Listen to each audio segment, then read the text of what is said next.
देखिए, राहुल गांधी एक निरंतर निंदक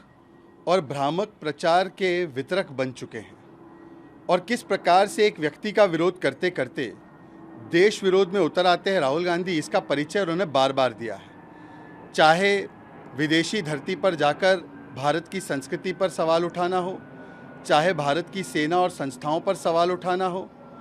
चाहे निकोलस बर्न्स जैसे व्यक्ति का भारत के लोकतंत्र में हस्तक्षेप मांग करने की बात रखना हो, ये राहुल गांधी का इतिहास रहा है।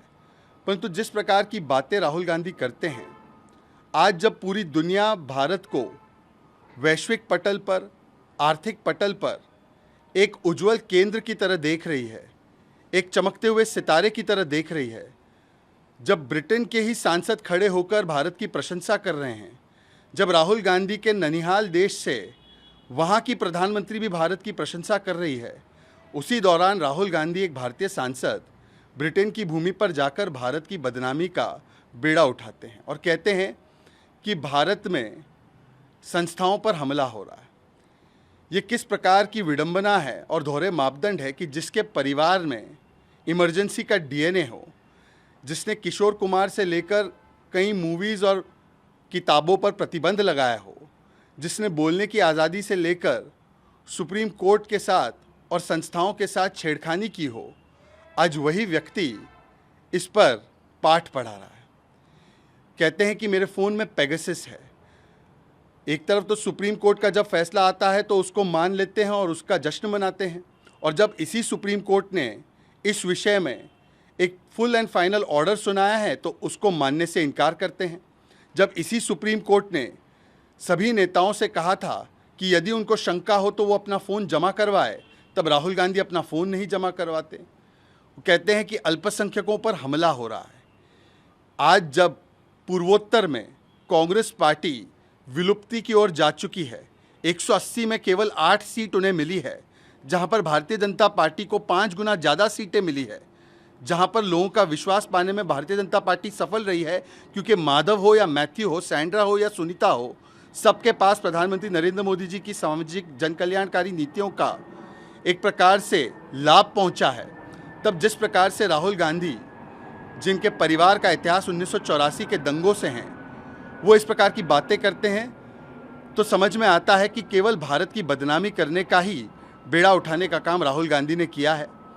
ये वही राहुल गांधी है जो इसी समारोह में, इसी स्पीच में चीन की प्रशंसा करने से भी नहीं थकते और पुलवामा जैसे आतंकी हमले को महज एक कार बॉम्ब कहकर किस प्रकार से पाकिस्तान को भी क्लीन चिट देने का काम करते हैं। यही दिखाता है कि उनकी मानसिकता किस प्रकार की है। मनीष सिसोदिया के मामले में आज कोर्ट सुनवाई देखिए, जिस प्रकार से शराब घोटाले के नाम पर हजारों करोड़ रुपए लूटे गए, आज जिन लोगों ने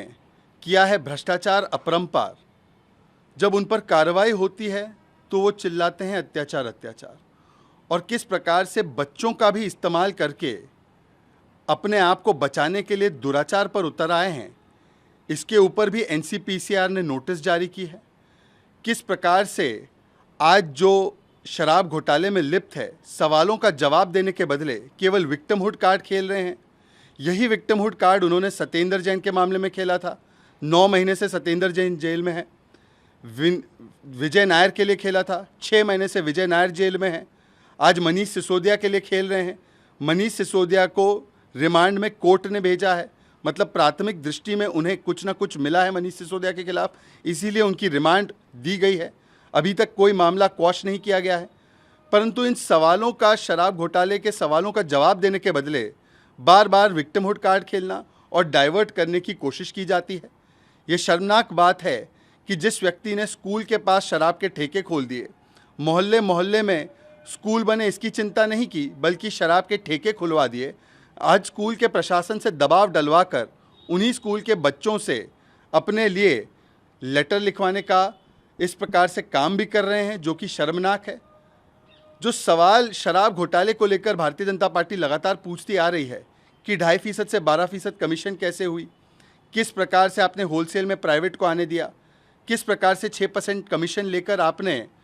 चुनाव में इस्तेमाल किया, जिसका प्रमाण वीडियो टेप में आ चुका है, किस प्रकार से ब्लैकलिस्टेड और मैन्युफैक्चरिंग कंपनीज को आपने आने दिया,